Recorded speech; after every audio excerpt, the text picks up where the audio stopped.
Hari ini ada orang yang terbujur di ruang ICU, tidak bisa berwudu, tidak dapat duduk. Mau bertayamum pun mesti ditayamumkan orang lain. Padahal kemarin dia adalah orang yang gagah perkasa dengan harta dan kekuasaannya. Tapi begitulah hidup. Semuanya serba tiba-tiba dan tanpa diduga dia datang. Senang dan susah, sakit dan sehat, hidup dan mati dalam kuasa Allah Subhanahu wa ta'ala. Menetes air mata menyesal, namun yang lalu tak dapat diulang kembali. Sayup-sayup suara azan dari menara masjid menembus lobang-lobang angin di celah jendela. Air mata penyesalan masih ada, alhamdulillah. Masih diberikan Allah Subhanahu wa ta'ala sakit.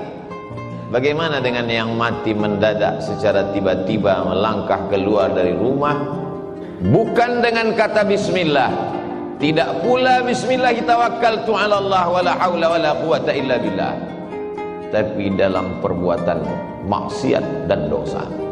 Kematian datang tiba-tiba. Tidak ada roh gentayangan dalam Islam. Roh dalam kuasa Allah Subhanahu wa ta'ala. Yang baik-baik letaknya illiyin, yang buruk, jelek, jahat, busuk, sijjin.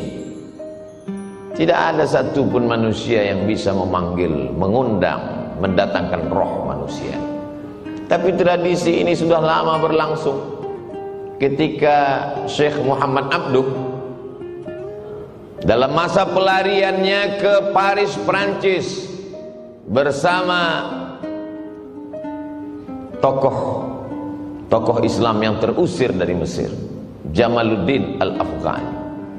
Mereka juga punya tradisi di sana menghadirkan roh, dan Syekh Muhammad Abduh diundang dalam acara itu.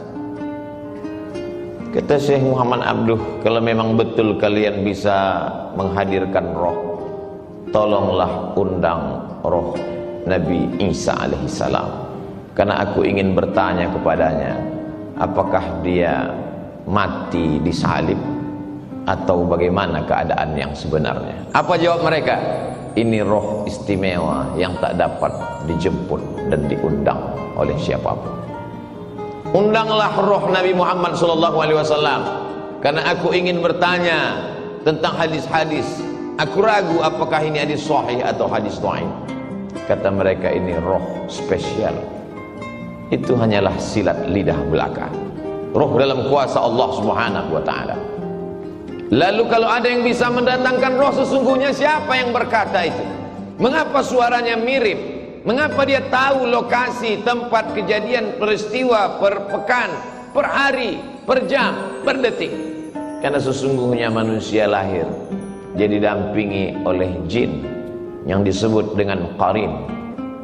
Ya'shu an dzikrir rahman, siapa yang tidak berzikir mengingat Allah, nuqayyid lahu syaitanan fahuwa lahu qarin, maka kami akan ikatkan ke tubuhnya syaitan, dan syaitan itu menjadi fahuwa lahu qarin, yang senantiasa bersama dengan dia.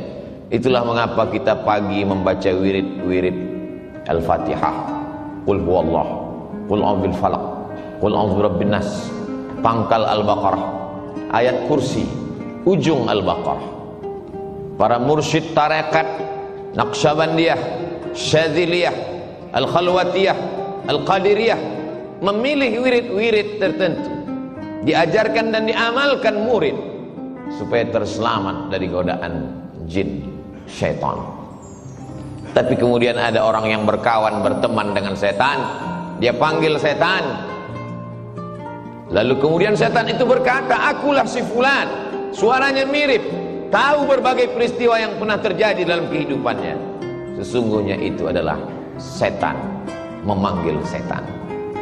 Islam mengajarkan roh dalam genggaman qudrat, iradat, kuasa Allah Subhanahu wa ta'ala.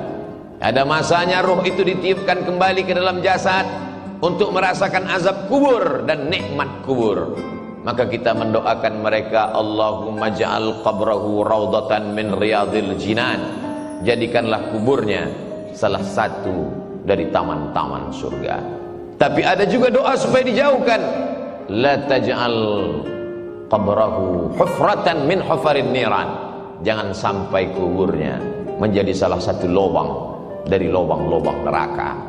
Itu pula yang dipesankan Sayyidina wa Maulana wa Syafi'ina wa Dzukhrina wa Qurrati A'yunina Muhammadin sallallahu alaihi wasallam kepada Sayyidatuna Aisyah radhiyallahu anha, kalau engkau lewat di pemakaman Baqi, janganlah mulutmu diam saja, doakanlah mereka, assalamualaikum ya ahlad diyar minal mu'minin wa inna insyaallahu bikum lahiqun, yarhamullahul mustaqdimin wal mustaakhirin, nas'alullaha lana walakumul afiyah. Assalamualaikum ya ahlad diyar, keselamatan untuk kamu wahai penghuni kubur. Wa inna insyaallahu bikum lahiqun, sesungguhnya kami pun akan menyusul kamu, lambat laun, esok pagi, petang, sore, pasti akan menyusul kamu. Yarhamullahul mustaqdimin, Allah mencurahkan rahmatnya untuk orang yang mati duluan, wal mustaakhirin, dan yang datang belakangan. Nas'alullaha lana walakumul afiyah. Kami tetap selalu memintakan kebaikan kepadamu ya Allah, ya dzal jalali wal ikram, ya fa'alul lima yurid, ya man qada amran innama yaqulu lahu kun fayakun.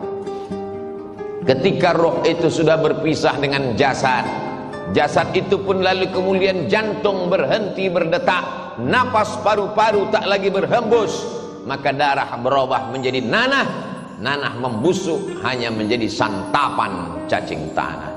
Tapak rumah yang dibeli dengan hasil kerja keras, arsitek yang diundang, dipanggil khusus untuk menggambar sesuai dengan selera, uang halal haram hantam semuanya, sampai masanya satu jengkal pun tidak ada yang mau menerima jasad di rumah itu, tetap diasingkan ke tempat yang jauh, taman pemakaman umum. Mana raja-raja, sultan-sultan Melayu yang gagah perkasa, Siak Sri Indrapura, tidak dikenang.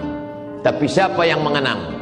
Yang dikenang adalah Masjid Shahabuddin, sempat membangun masjid. Itulah mengapa para ulama, para alim ulama mengingatkan para zu'ama, penguasa, untuk membangun masjid. Karena ketika ruh sudah berpindah ke alam barzakh, barzakh artinya pemisah, dia tidak disebut dengan dunia karena orangnya sudah mati meninggalkan dunia. Dia tidak disebut dengan akhirat karena alam masih terkembang, dunia belum kiamat. Pemisah antara dunia dengan akhirat, dia adalah alam barzakh. Mana bupati, gubernur dan wali kota, semuanya selesai dalam 2 periode, mati menghadap Allah.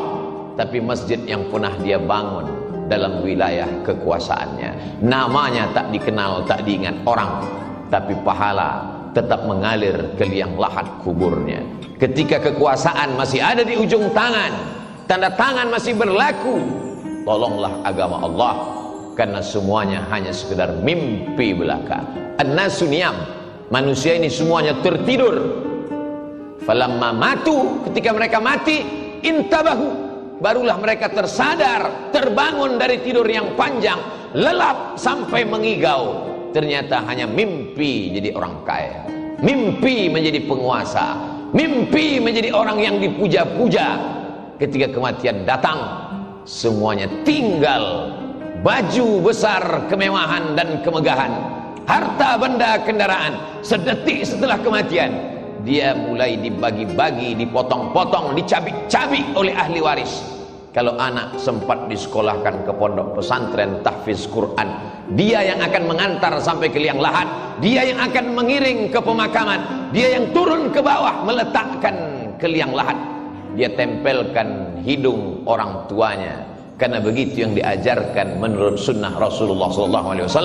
Setelah itu dia ke atas, dia bacakan talqin, dia kirimkan doa. Di tengah malam dia terjaga, menetes air matanya, berkata, Rabbighfirli wa liwalidayya warhamhuma kama rabbayani shaghira. Anak tak sempat dididik karena kesibukan dunia, punya jabatan tidak sempat dipakai untuk menolong agama, harta dipergunakan untuk perkara yang sia-sia, hidup sejenak. tapi resiko yang dirasakan khalidina fiha abada, kekal untuk selamanya. Orang-orang yang mati itu ditanya oleh Allah Subhanahu wa taala, apa yang kalian inginkan hai orang mati? Apa kata mereka? Laula akhartani ila ajalin qarib, berikanlah kami tambahan ajal waktu supaya kami bisa hidup sekejap, sedetik, semenit ya Allah. Kalau kuberi kau hidup, kau mau apa? Fa as-saddaqa, aku mau bersedekah. Wa akum minas salihin, aku ingin beramal saleh.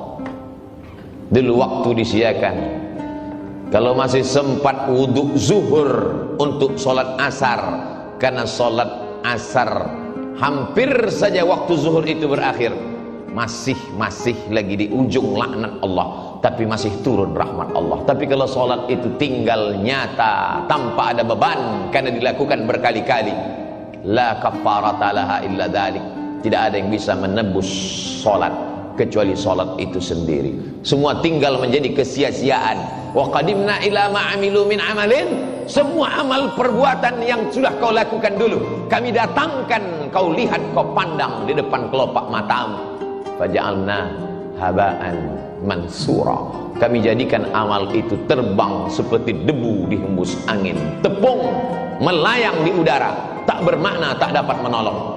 Padahal orang-orang beriman melihat amal kebaikannya, faman ya'mal mithqala dzarratin khairan yarah wa man ya'mal mithqala dzarratin syarran yarah. Tapi apa mau dikata?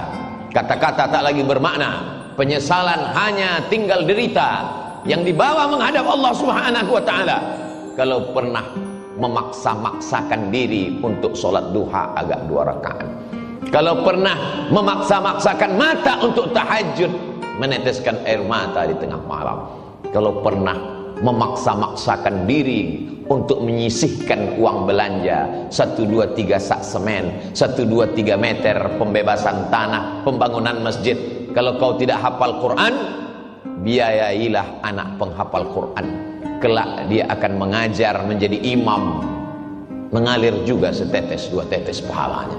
Kalau kau tidak pernah menuntut ilmu agama, tak dapat lagi menghafal karena dipangkal panjang, dibaca yang panjang lupa yang pendek, dibaca pangkal hilang yang ujung, diulang ujung melayang yang pangkal, maka bantulah fakir miskin dan du'afa, karena itu sajalah lagi satu-satunya harapan yang dapat menolong ketika ajal tiba menghadap Allah Subhanahu wa taala. Sampai masanya yarji'usnani, yang 2 pulang ke rumah, maluhu, mobilnya, surat tanahnya, STNK, BPKB, semua kembali pulang ke rumah. Wa ahluhu, keluarga, anak, menantu, handai tolan, suami, istri, kawan, jiran, tetangga, semua pulang ke rumah. Hari pertama, kedua mereka meneteskan air mata, hari keempat, kelima mereka mulai tertawa, hari keenam, ketujuh hanya tinggal kenangan semata. Mana yang mengalir? Kalau pernah mengajarkan Al-Fatihah, alif bata, diamalkan anak cucu keturunan. Mana yang tetap mengalir sampai kematian? Kalau pernah mewakafkan Al-Quran, tak dapat Al-Quran surat Yasin, sehari 2 hari sempatkan menjenguk fakir miskin, yatim dan du'afa, mengusap kepala mereka, 1, 2, 3 bungkus, semeter 2 meter, 1, 2, 3 sak. Itu sajalah yang dapat menolong di hadapan Allah Subhanahu wa ta'ala. Isma syi'ta, hidup sesuka hatimu. Mau hidup dengan cara Fir'aun, silakan. Mau hidup dengan cara Qarun, silakan. Mau hidup dengan cara apapun, silakan.